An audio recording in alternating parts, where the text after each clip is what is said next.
Well, I believe we're ready. Yes, we are. I got everything. I think I got everything, and if I don't, I'll get it on the go. Welcome back to the Voodoo Garden. My name is Ray. I am the host of this transplanting nonsense I lovingly call the Garden of Voo. Welcome back, everybody. I'm glad you enjoyed last week's episode. I enjoyed it as well. And, as promised, I have something to show you. But first, don't fast forward through the program. But first, I want to show you how to grow small. Remember, I mentioned I was going to do that, and I am going to do that. I'm going to show you a variety of ways to do it. Pot sizes, and also some pots that I get from the store. You know, when you get plants from the store, they come in a variety of sizes. Little pots, medium-sized pots, big pots. The tempting thing to do is to throw these away. Now, you can do that. I'm not going to say you can't. But it's kind of a waste because these can be used again, and also maybe it'd be better to recycle them in some way. I don't recycle as far as taking them to a recycler. I recycle in the way of I use them. So I don't have to throw them away or take them to a recycler. I always find uses for these things, either to feed seeds to the birds with or to regrow stuff in, like this one right here, for instance. This one I got some kind of plant in. It might have been like this one. It has holes on the bottom, so it drains really well. It's a kind of a thin pot, you know, the black ones that you get the plants in. Nothing special. I can plant things in here like if I want to plant tomatoes for the garden.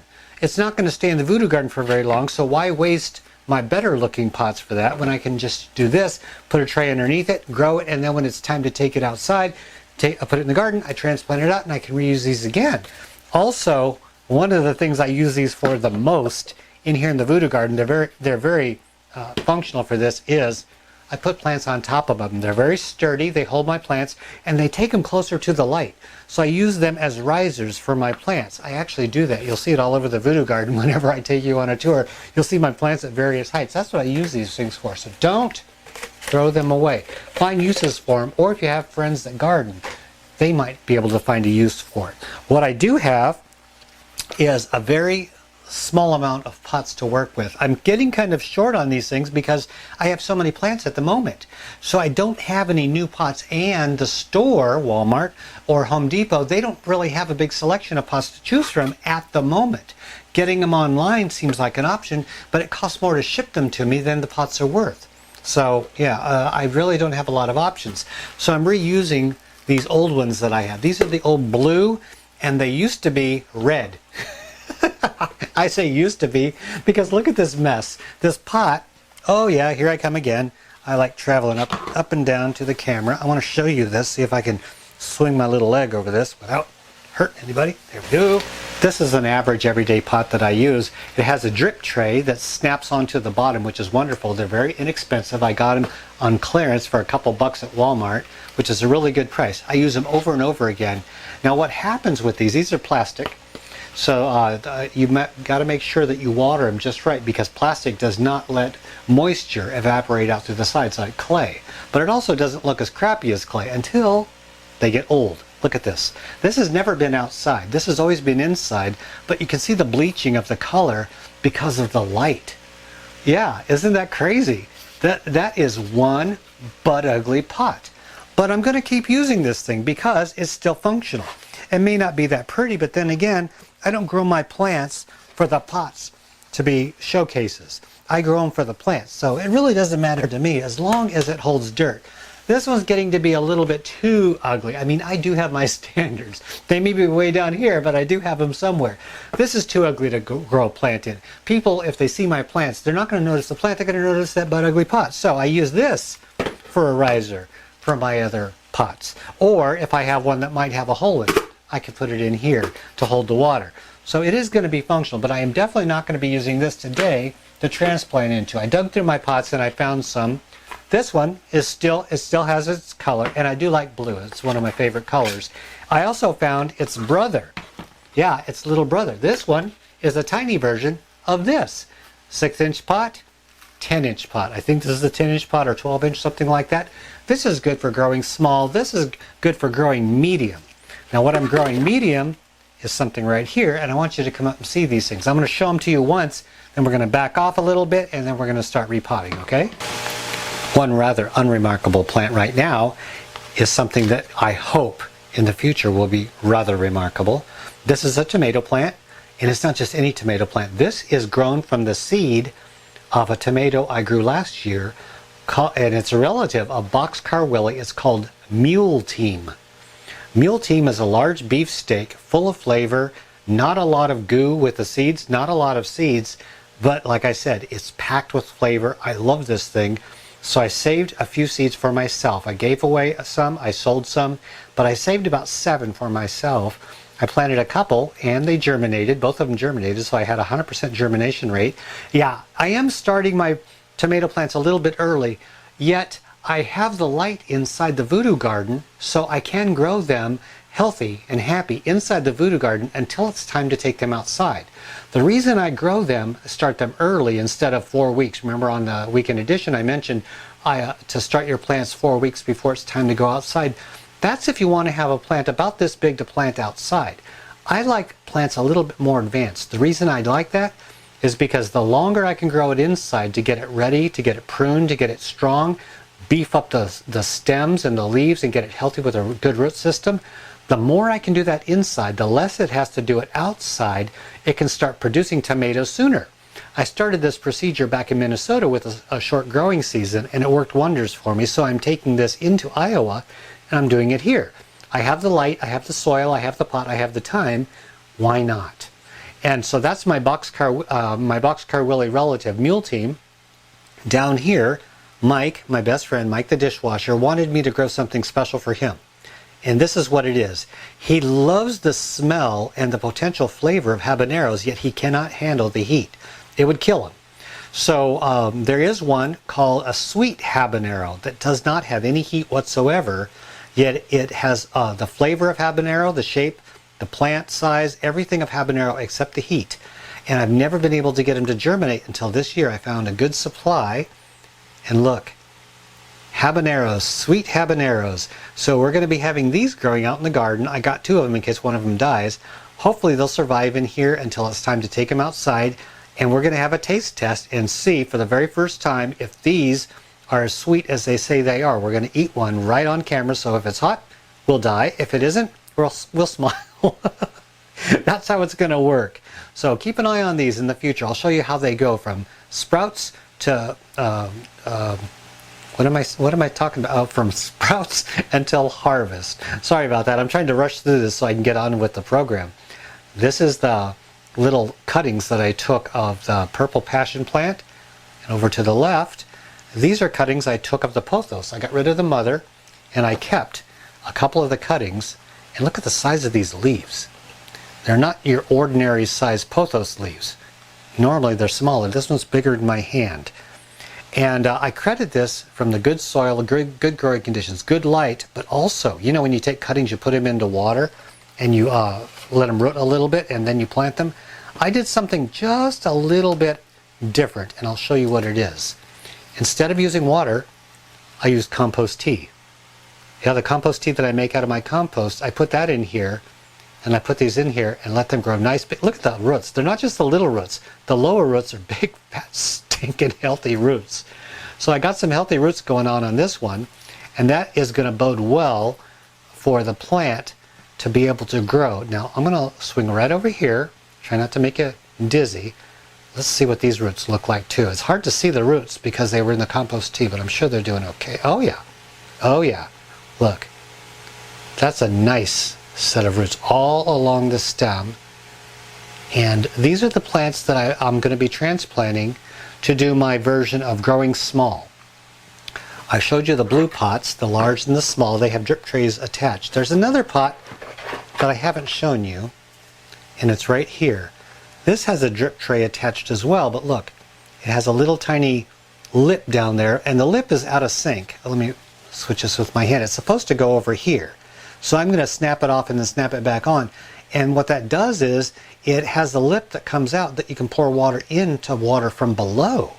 That way, if you're unsure how much to water your plant, you can pour water into the drip tray, let it soak it up from the bottom, and when it seems moist enough, pour out the excess out of that lip. That way you don't overwater. Or if you water from the top, you let it gather in the tray and you can pour it out, whereas a lot of drip trays don't have that. And here inside you can see the little slots inside. That allows the water to leach up or leach down into the drip tray. Now, transplanting is, of course, one of the funner aspects of gardening as far as I'm concerned. When it comes to indoor gardening, definitely. This is the soil mix that I use. This is a mixture of cocoa peat, which is coir. It's the shavings off of the outside of a coconut. It's mixed with my homemade compost and worm castings and a heavy sprinkle of vermiculite. This gives it a rich soil that does not clump together. It doesn't form clods. It doesn't become tough. You can squeeze it, let go. It's crumbly, has a lot of nutrients. Now, it does have some compost mixed in with it, but not a lot. So it's not going to be a very strong, rich soil. It is going to have nutrients in it from the compost, but where it gets its nutrients is over to our left. And I'm going to grab you off the tripod, and I'm going to move you over and show you what works its magic on my plants.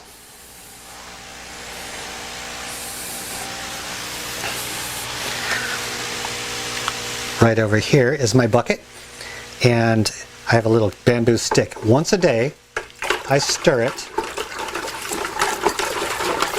and I just made this morning, so it hasn't gotten totally dark yet. I stir it, and then I use a little watering can right here. I dip into it, and that is my compost tea.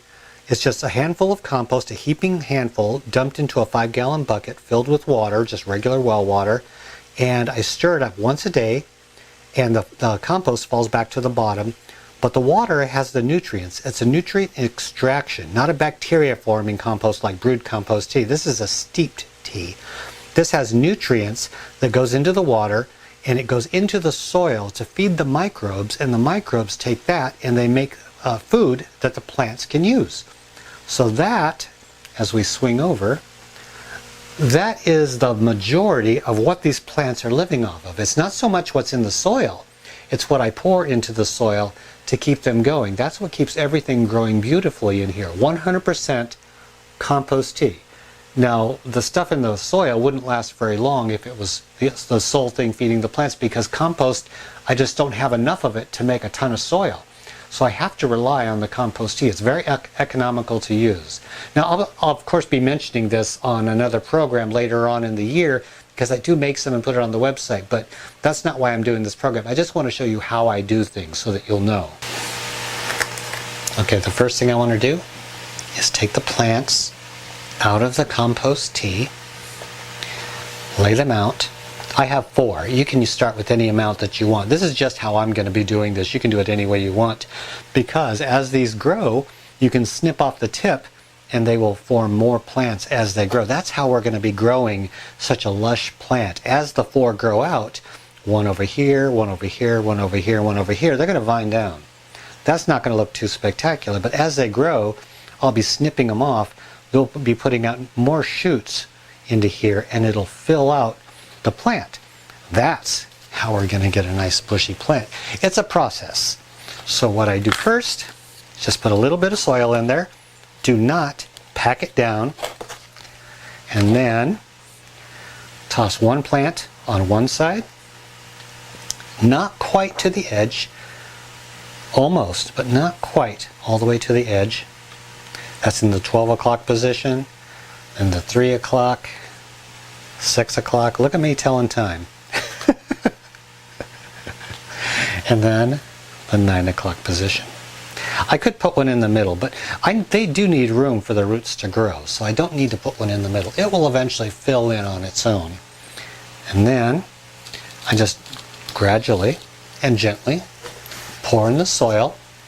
For those of you who have trouble with your transplanting, maybe this will help you. The trick to it is to be gentle. Do not ever force your plants and pack soil in there. That is the worst thing you can ever do for your plants. These roots are so incredibly gentle, and I do take a reminder to people and tell them, if you can't press your eyeball with your eyelid closed with your finger, if you can't press it very hard, don't press this very hard. Only press this as hard as you can press your eyeball, and that's as hard as you want to press on it. That's as much effort as you want to put into it, because they are delicate, just like your eye. I hold these steady, tap, tap. There goes the soil. It'll settle it down. Put a little bit more in there. Make sure I fill it up, because once it starts getting bushy in there, I won't have room to actually put any soil in. Not exactly to the top, maybe about a 1/4 inch to a 1/2 inch from the top. That way the water won't run over the edge. Don't worry if you get dirt on the leaves. It doesn't ruin anything, and don't worry if you get water on the leaves. Some folks will say, you're not supposed to water leaves of plants. Hogwash. I actually rinse them off. It doesn't hurt them. And then we're going to give it a nice gentle watering to make sure the soil is just moist all the way to the bottom. Now on your first watering, don't worry if you overwater it. That's what the drip trays are good for. And I do tend to overwater on the first watering. That's okay. You want to make sure you get the soil moist all the way down. You let it set after you water it for about maybe 15 minutes, and then you can either take the drip tray off or tilt it to the side if you have a way for it to pour out, and the excess moisture will pour out of the drip tray. And that is all there is to growing small, getting started with these. I will keep you updated on these because I may not have the mother plant forever, but I will have these, and then as these get all scraggly, I may take cuttings and start a new plant. That's what you can do. When you have a plant like this, you can always take cuttings, start a new plant, start over different. Let me see if there's any water coming out of the bottom. Gently. Ah, not a drop. I did it right. Why am I so surprised? I am always surprised whenever water doesn't come out of the bottom. It's kind of like a little trick. You get the hang of it after a while. All right, the second one, we're going to put in a little bit of soil at the bottom. Tap it down just a little bit, not too solid. Set this over here, set this over here. Let's take these out of the tea. Here's the root system. Actually quite nice. These all have a nice set of roots. This one has a little one down here, but it has a large one right here. The support roots actually turn into roots once they hit the soil. Yep, they get lighter, and you can actually rub this one and you can see that the dark stuff comes off. Turns into a very good root. Little roots up here. This one has a lot of nice roots. That's going to grow really, really well. A nice set of leaves. So what we do is we set it up like this, just like the other ones.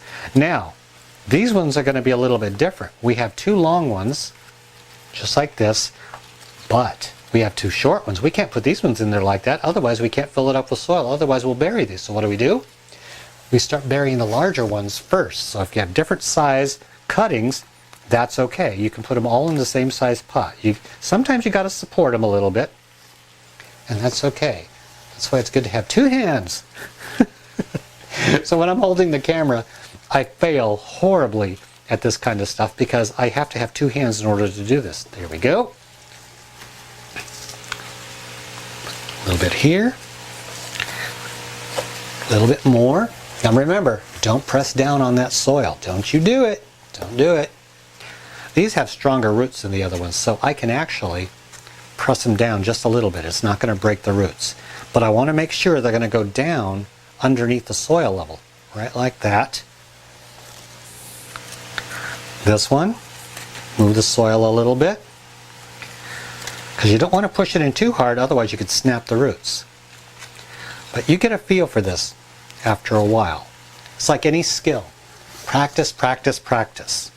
All right, there goes the soil on that one. Any leaf that's going to end up below the soil surface has to be cut off. No exceptions. Do not bury your leaves. They will start to rot, and then as they rot, they rob the soil of the nitrogen while they're decomposing, and that can harm your plants for the short term. Okay, there we go. Now we just give it a tap, tap, tap. You can take a little bit more soil. Now the nice thing about pothos is that they can go without water for a while. They don't have to remain moist all the time. Some plants do, this one does not. Neither does the purple one. The purple one. They call it cascading velvet or purple passion. This one does not like to be wet all the time or dry a lot. It needs to dry out just a little bit, then moisten it, and dry it out. Do not keep the soil soggy. They will wilt and die really, really fast. Do not keep it dry. Their leaves will crisp up.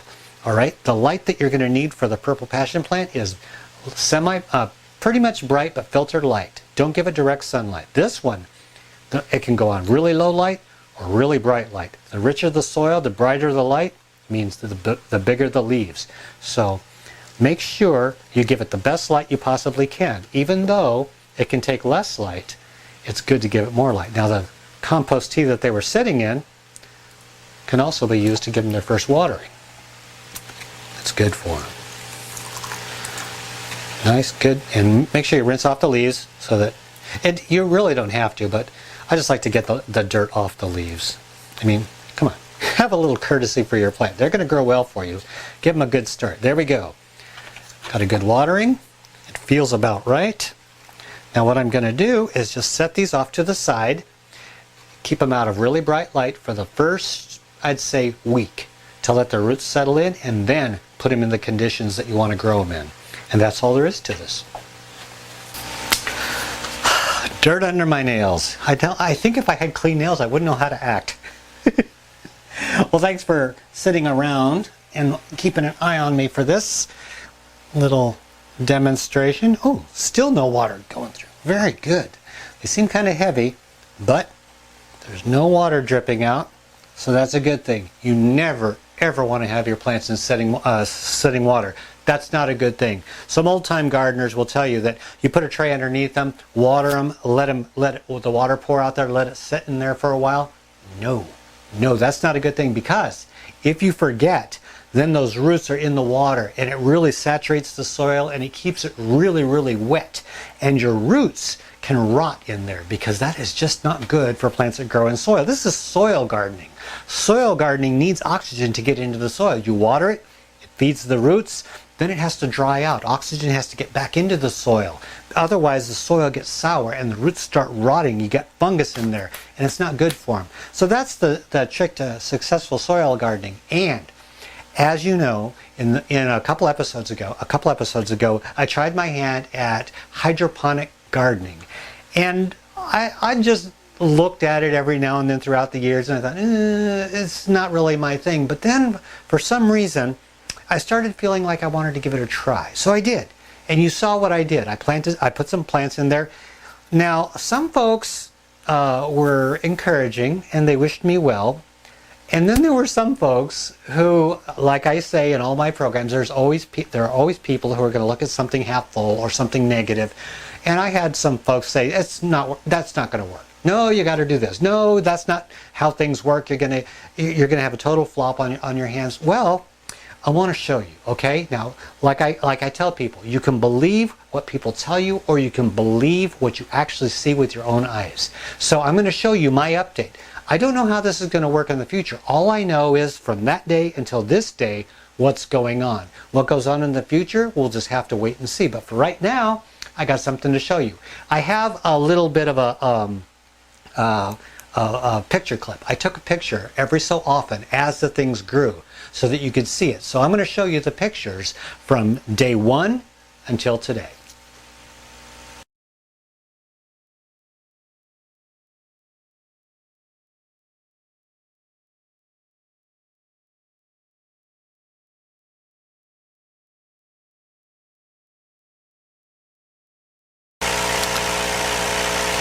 And here we are today. Yep, live and in person. Look at this. The miracle berry has put out a fresh new leaf and is working on another leaf. The sweet potato, right behind it, has put out quite a bit of growth since the first day. Yep, it's putting out lighter green growth because it's going so fast, but it's darkening up very nicely. I like that. And we have the spider plant. You've seen improvement on that one. It's going really good. Now I'm going to show you what's going on underneath, but I have to show you what's going up on top before I move it. Now the lettuce, look at that. It's actually almost ready to harvest. This has only been, what, how many days? I'm going to look it up and I'll write it right below this, how many days this has been since I planted it. But as you can see, in just that short amount of time, we've had quite a bit of success here. Now I'm going to put the camera on the tripod and lift these out so that you can see what's going on below. Okay, let's start with the first one. This is a miracle berry.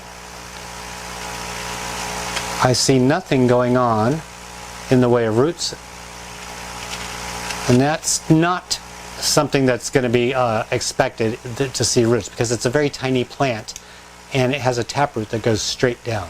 So that's not something that we would expect to see any kind of major root system on.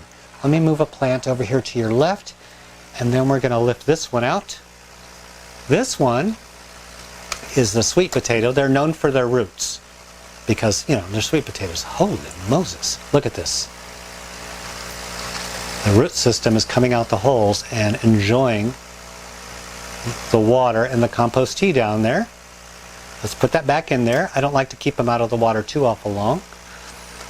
Reach way back here, and we'll get the spider plant out. He's going to drip all over the place, but you know what? That's okay. It's hydroponics. You're going to get water all over the place. I see nothing going on with the roots, but then again, that's okay. They usually have those big tuberous roots that go all the way down to the bottom. One of these days, I'll break them out of there, and I'll see what's going on. So nothing much to see for that one, but it is surviving beautifully. All right, now this one, this is the lettuce. You saw the root system when I first put it in here. I laid it off to the side, and they have the fine roots, not the big tuberous roots. Let's see what we got here. Ah, look. Crack in there. I don't know how that crack got there. Look right here. Here's a root right there. So you can tell that the roots go down low. Not a whole lot of roots popping through, but that's okay. I'm imagining they're all interwoven with beads that are in there. And last, what I'd like to do is open this up and let's see what's going on in there. I've only had to add water once to make sure that it stayed full enough. I didn't add anything else. No compost, no nothing. And this is what it looks like. The bubbles are going beautifully in here. I got bubbles going on both sides. The compost tea is looking a little bit lighter, and I think that's because the nutrients are being used up.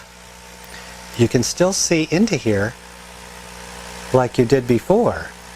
So it's not getting all taken up with moss, or people were saying that I was going to get all kinds of moss or something growing in there.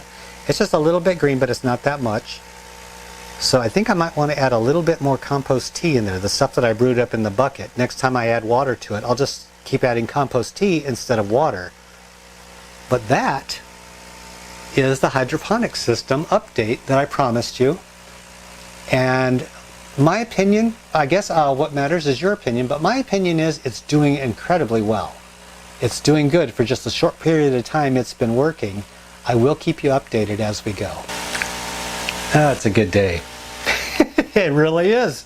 I'm very happy with the progress of the hydroponics, and these little babies I think are going to be very happy growing in the Voodoo Garden. I hope you learned something today. I hope you enjoyed yourself, and for those of you who might have doubted what I can do in here, I don't do anything spectacular. I just experiment, and that's what I claimed, and I didn't make any kind of guarantees. I claimed this is nothing but an experiment. Don't know if it's going to succeed or fail, but what I do know right now, through experience, not through guesswork, but through experience, is for right now, it's a success. What lies ahead tomorrow? I don't know. I guess we're going to find out. But I'd like to urge people to try and believe in things that you may not have tried before. Experiment a little bit. Don't be afraid to work outside the box. Get outside your comfort zone, because you never really know till you step outside the ordinary and try something new. And that's what I like to do here, to try different things, to kind of give you an incentive to do that with your indoor gardening. If you have any questions, post it in the comment section below. If you have any comments for me or for any of the plants, let us know. One of us will get back to you. And I will give you updates on that hydroponics, because it's really exciting and I'm really enjoying it. I actually am enjoying hydroponics more than I thought I would. So until next time, this is Ray and his little babies. We're out of here.